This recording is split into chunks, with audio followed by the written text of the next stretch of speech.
اللہ تبارک و تعالیٰ نے یہ چاروں چیزیں عتم طور پر حضور کی ذات میں پیدا فرما دی ہیں۔ حضور بڑے اعلیٰ خاندان سے تھے۔ میرے حضور خود ارشاد فرماتے ہیں کہ میں اچھے صلبوں سے، اچھے رحموں سے منتقل ہو کر اچھے انسانوں میں منتقل ہو کر پیدا کیا گیا۔ اور رہی بات حضور نبی کریم صلی اللہ علیہ وسلم کی حسن و جمال کی، تو وہ حسن و جمال جو انسانی یعنی بشری تقاضے کے تحت کئی پردوں کے دائرے میں تھا، تب بھی حضور کو دیکھنے والوں کی کیفیت یہ تھی کہ جو دیکھ لیتا وہ بھا جاتا، وہ وارفتہ ہو جاتا۔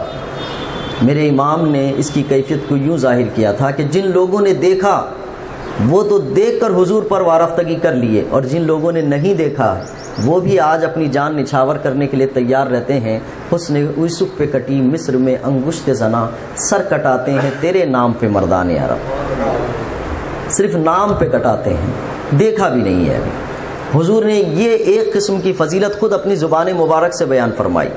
حضور نے ارشاد فرمایا کہ تمہارے بعد جو لوگ آئیں گے اور وہ مجھ پر ایمان لائیں گے، ایک قسم کی فضیلت ان کو ہے کہ تم نے تو مجھے دیکھ کر ایمان لایا، وہ تو بغیر دیکھے کے ایمان لائیں گے۔ تو ہماری ایک قسم کی فضیلت حضور نے عہد صحابہ میں بیان کی کہ ہم وہ ہوں گے جو بغیر دیکھے کے ایمان لائیں گے۔ تو حسن کی جہاں تک بات ہے، وہ حسن و کمال قرآن پاک نے ضمانت کے طور پر کہا کہ چہرہ تو والضحیٰ ہے، زلفیں واللیل ہے۔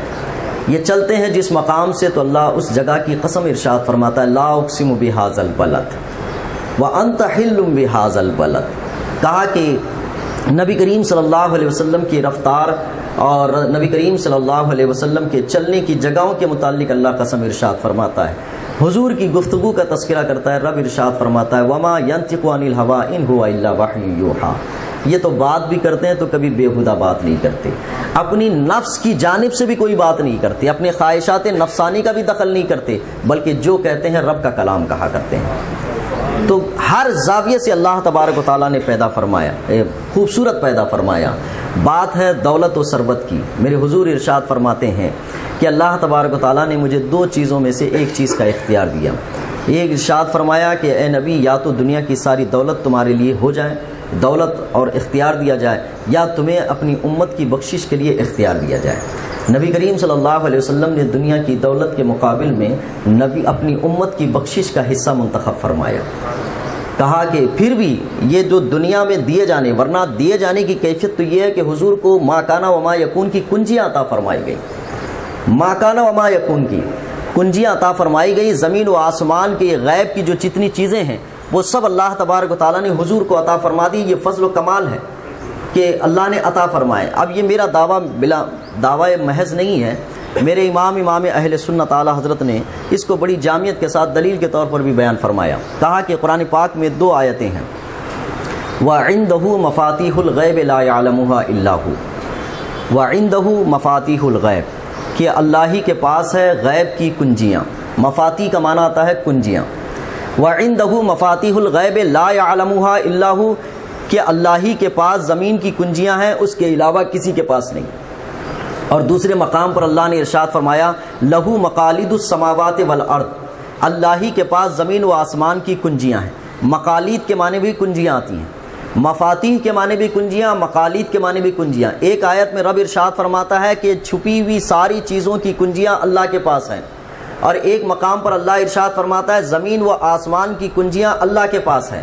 تو زمین و آسمان کی کنجیاں بھی اللہ کے پاس اور چھپی ہوئی چیزوں کی کنجیاں بھی اللہ کے پاس، لیکن وہ کنجیاں ہیں کہاں؟ میرے امام اہل سنت کہتے ہیں کہ آپ غور کرو، آیت کریمہ میں ہی کنجی بتا دی گئی ہے کہ ہے کیا کنجی، غور کریں۔ تو غور کرنے کے بعد اعلیٰ حضرت بیان کرتے ہیں کہ آپ لفظ مفاتی کے معنی کنجیاں آتے ہیں، مقالید کے معنی کنجیاں آتے ہیں۔ مفاتی کے لفظ کے پہلے حرف کو لیں اور آخر حرف کو لیں، مقالید کے پہلے لفظ کو یعنی لفظ کے پہلے حرف کو لیں اور آخر حرف کو لیں۔ مفاتی کا پہلا، اس لفظ کا پہلا حرف ہے میم اور آخر حرف ہے ہا، اور مقالید کا پہلا لفظ ہے میم اور آخر لفظ حرف ہے دال۔ ان جوڑ دیا جائے تو محمد بن جاتا ہے۔ اللہ نے تو کنجیاں بھی بتا دی کہ وہ کنجیاں ہیں کہاں۔ کہا کہ میرے پاس ہیں اور میرے پاس ہیں وہ اسی میں بتا دیا. اس کو یوں سمجھ سکتے ہیں ایک مسکراہٹ کی چیز ہے. یہ عبارت کو سمجھنے میں بڑی مددگار بنے گی. ایک شخص نے پہلی بجھانے کے لیے سامنے والے بندے سے کہا تھا یار تم بہت بڑی پہلیاں بجھاتے ہو, بڑے عقل مند ہو, بڑے ہوشیار آدمی ہو, یہ بات بتاؤ کہ میرے پاس تھیلی میں کوئی سامان ہے, اگر تم بتا دو گے کہ میری تھیلی میں کیا ہے تو اس میں کے سارے انڈے تمہارے. وہ آدمی سوچنے لگا کہ بھئی اندر ہے کیا. اس نے کہا کہ کچھ ہینڈس دو. اچھا ٹھیک ہے ہینڈس دیتا ہوں, اوپر سے سفید ہے اندر سے پیلا, اگر یہ بتا دو تو 40 کے 40 تمہارے. اب وہ سوچنے لگا, سوچنے کے بعد کہا کہ ایسا ہے تم نے مولی کاٹ کر اندر گاجر فٹ کیا ہے. یہ پہلی بجھا رہا تھا. جو بڑا عقل مند مانا جاتا ہے وہ پہلی یہ بجھا رہا ہے, جبکہ بتانے والے نے پہلے ہی ذکر کر دیا کہ میری تھیلی میں کیا ہے بتا دو تو سارے کے سارے انڈے تمہارے. میرا رب نے بھی ارشاد فرمایا لہو مقالید السماوات والارض, کہ اللہ کے پاس زمین و آسمان کی کنجیاں ہیں. وَعِندَهُ مَفَاتِيحُ الْغَيْبِ لَا يَعْلَمُهَا إِلَّا هُوَ, اللہ نے فرمایا کہ چھپی ہوئی چیزوں کا علم اللہ ہی کے پاس ہے, لیکن میرے امام کہتے ہیں کہ میں نے اس کنجی کو حل کر لیا ہے کہ وہ کنجی ہے کیا ہے. کہا مفاتی کا لفظ کا پہلا اور آخر لے لو, مقالید کا پہلا اور آخر لے لو, محمد بن جاتا ہے. یہی اللہ کی چھپے ہوئے خزانوں کی کنجیاں ہیں. تو دولت یہ ہے میرے حضور کے پاس کہ میرے امام نے کہا کہ 2 جہاں کی نعمتیں ہیں ان کے خالی ہاتھ میں, کہ حضور کے دولت اور ثروت کا مرحلہ یہ ہے. اب 34 صورت ہوتی ہے کہ کردار کی بنیاد پر آدمی محبت کرتا ہے. اب کردار کی گواہی میں کیا دوں؟ قرآن کہتا ہے لقد کان لکم فی رسول اللہ اسوۃ حسنہ. ساری کائنات کے لیے حضور کا کردار ہی نمونہ عمل بنایا گیا. فطرت انسانی کے اعتبار سے محبت کرنے کے جتنے تقاضے ہیں اللہ تبارک و تعالیٰ نے اتم اور اکمل طور پر میرے حضور کی ذات میں پیوستہ فرما دیا. حضور کا فضل و کمال یہ تو ایک آپ ہمارے اور آپ کی عقلوں میں سمجھنے کے لیے, لیکن رب تبارک و تعالیٰ نے قرآن پاک میں حضور کے فضائل کو کیسے ذکر فرمایا. افضل الانبیاء والمرسلین, جتنے نبی آئے اللہ تبارک و تعالیٰ نے ان پر فضیلت عطا فرمائی, جتنے مرسلین آئے اللہ تبارک و تعالیٰ نے ان پر بھی فضیلت عطا فرمائی. فضیلتوں کے اگر دائرے کو تقسیم کیا جاتا ہے تو ہر تقسیم کے حصے میں حضور کی افضلیت ثابت ہے جو اللہ نے قرآن پاک میں ذکر فرمایا. انبیاء اور مرسلین کو 3 حصوں میں ان کو تقسیم کیا جاتا ہے. ایک نبی ہیں, رسول ہیں, اور ایک اولو العزم نبی اور رسول کہلاتے ہیں. اللہ کے رسول صلی اللہ علیہ وسلم کو اللہ تبارک تعالیٰ نے ہر جہت پر فضیلتیں عطا فرمائی. سب سے پہلے کفار کی طرف بھیجے جانے میں حضرت نوح علیہ السلام ہیں, اور نوح علیہ السلام کافروں کی طرف بھیجے گئے اسلام کی دعوت کے لیے. اللہ تبارک تعالیٰ نے 1000 سال تک کی عمر عطا فرمائی, اور 1000 سال نہیں بلکہ 1000 سال 950 سال تک کی عمر عطا فرمائی دعوت و تبلیغ کی. اس کے بعد قرآن ذکر کرتا ہے حضرت نوح علیہ السلام کی تذکرے میں,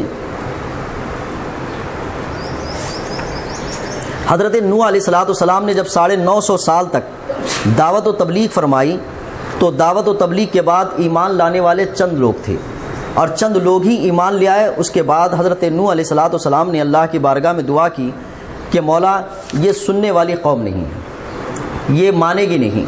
تو رب تبارک و تعالیٰ نے ذکر فرمایا تھا وَلَقَدْ أَرْسَلْنَا نُوحًا إِلَىٰ قَوْمِهِ فَلَبِثْتَ فِيهِمْ أَلْفَ سَنَةٍ إِلَّا 50 عَامًا. کہا کہ 500 سال چھوڑ کر 950 سال آپ دنیا میں رہے اور دعوت و تبلیغ کیے, تو پھر اس کے بعد نتیجہ یہ ہوا کہ پوری قوم پر طوفان لانا پڑا جو قوم طوفان نوح کے نام سے مشہور ہوا. تو اس وقت حضرت نوح علیہ السلام نے اللہ کی بارگاہ میں جو دعا فرمائی تھی وہ یہ تھی کہ مولا قل لو شاء اللہ ما طلعته علیکم ولا ادراکم به فقد لبثت فیکم عمرا من قبلہ افلا تعقلون. پھر اس کے بعد کہا تھا کہ مولا ان سب پر تو عذاب نازل فرما, اگر تو عذاب نازل نہیں فرمائے گا تو یہ لوگ اور ان کی آنے والی نسلیں یہ ایمان نہیں لائیں گی, تیری ناشکری کریں گی, کفر کریں گی اور زمین میں فساد مچائیں گی. یہ حضرت نوح علیہ السلام نے اپنی قوم کی شکایت اللہ تبارک و تعالیٰ سے فرمائی. اللہ تبارک و تعالیٰ نے حضرت نوح علیہ السلام کی قوم پر عذاب نازل فرمایا. لیکن جب میرے حضور کی باری آئی تو اللہ کے نبی صلی اللہ علیہ وسلم اپنی مدت حیات میں 63 سالہ زندگی میں محض 23 سالہ زندگی دعوت و تبلیغ فرماتے ہیں، اور قرآن یہ اعزاز عطا فرماتا ہے، رب ارشاد فرماتا ہے اذا جاء نصر اللہ والفتح وَرَأَيْتَ النَّاسَ يَدْخُلُونَ فِي دِينِ اللَّهِ أَفْوَاجًا۔ اے نبی، نوح کو 950 سال مدت حیات عطا فرمائی گئی، چند لوگ ایمان لائے، اور آپ کو 23 سالہ دعوت و تبلیغ کا زندگی کا حصہ دیا گیا، اور نتیجہ یہ ہے کہ لوگ ایمان میں فوج در فوج داخل ہوتے جا رہے ہیں، فوج در فوج داخل ہے۔ اور میرے حضور نے دعا نہیں فرمائی کہ اس امت پر جو ہے مولا عذاب نازل فرمائے، یہ میری بات نہیں مانتے ہیں، بلکہ رب تبارک و تعالیٰ اللہ کے رسول صلی اللہ علیہ وسلم ارشاد فرماتے ہیں، جب طائف کے میدان سے حضور تشریف لائے تھے تو پہاڑ کا فرشتہ حاضر خدمت تھا، کہا کہ آپ اشارہ کر دیں، پہاڑوں کی حکومت میرے ذمہ دی گئی ہے، اور یہ طائف کا پورا ارد گرد پورے پہاڑوں سے گھرا ہوا ہے، ان لوگوں نے آپ کے ساتھ بدتمیزی کی ہے، رب کا حکم ہوگا میں پہاڑوں کو ملا دوں گا، یہ بالکل آٹے کی چکی کی طرف پس جائیں گے۔ تو میرے حضور نے اس موقع سے ارشاد فرمایا، مجھے ان سے نہیں، ان کی آنے والی نسلوں سے ایمان کی امید ہے۔ حضرت نوح علیہ السلام کہتے ہیں، نہ مجھے ان سے امید ہے، نہ ان کے آنے والی نسلوں سے امید ہے، یہ تیری ناشکری کریں گے، ان پر عذاب نازل فرما۔ اور میرے حضور ارشاد فرماتے ہیں کہ یہ آج نہیں لاتے ہیں، یہ کل ایمان لے آئیں گے۔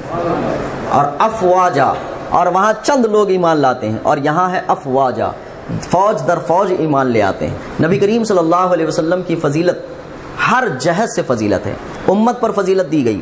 حضرت نوح علیہ السلام کے لیے قرآن پاک نے ذکر کیا، حضرت نوح علیہ السلام ذکر کرتے ہیں، قال یا قوم انی لکم نذیر مبین وان اعبدوا اللہ واتقوا واطیعون یغفر لکم من ذنوبکم ویؤخرکم الی اجل مسمى۔ یہ قرآن پاک میں حضرت نوح علیہ السلام کی گفتگو کی تعبیر کی گئی ہے کہ حضرت نوح علیہ السلام نے اللہ کی بارگاہ میں ذکر کیا کہ مولا میں نے ان کو اللہ کی عبادت کا حکم دیا ہے، انہیں اللہ سے ڈرنے کا حکم دیا اور اطاعت کرنے کا حکم دیا ہے، لیکن یہ گناہ گار ہیں، تو یغفر لکم من ذنوبکم، ان میں سے بعض لوگوں کے بعض گناہ کو مولا تو بخش دے۔ یہ دعا فرماتے ہیں حضرت نوح علیہ السلام اللہ کی بارگاہ میں، ان میں سے بعض کے گناہ میں، بعض لوگوں کے بعض گناہ کو مولا تو بخش دے، یعنی معاف فرما دے۔ یہ حضرت نوح علیہ السلام دعا کرتے ہیں، اور جب باری آتی ہے میرے حضور کی امت کی تو رب تبارک و تعالیٰ کی بارگاہ میں حضور دعا بھی نہیں کرتے ہیں، رب ارشاد فرماتا ہے قل یا عبادی الذین اسرفوا علی انفسہم لا تقنطوا من رحمت اللہ ان اللہ یغفر الذنوب جمیعا۔ حضور کے متعلق رب ارشاد فرماتا ہے، اے نبی اپنے غلاموں سے کہو، آپ یا میرے بندوں سے کہو کہ جن لوگوں نے اپنی جانوں پر ظلم کیا ہے، گناہ کیے ہیں، وہ اللہ کی رحمت سے مایوس نہ ہیں، اللہ ان کی سارے گناہوں کو بخش دے گا۔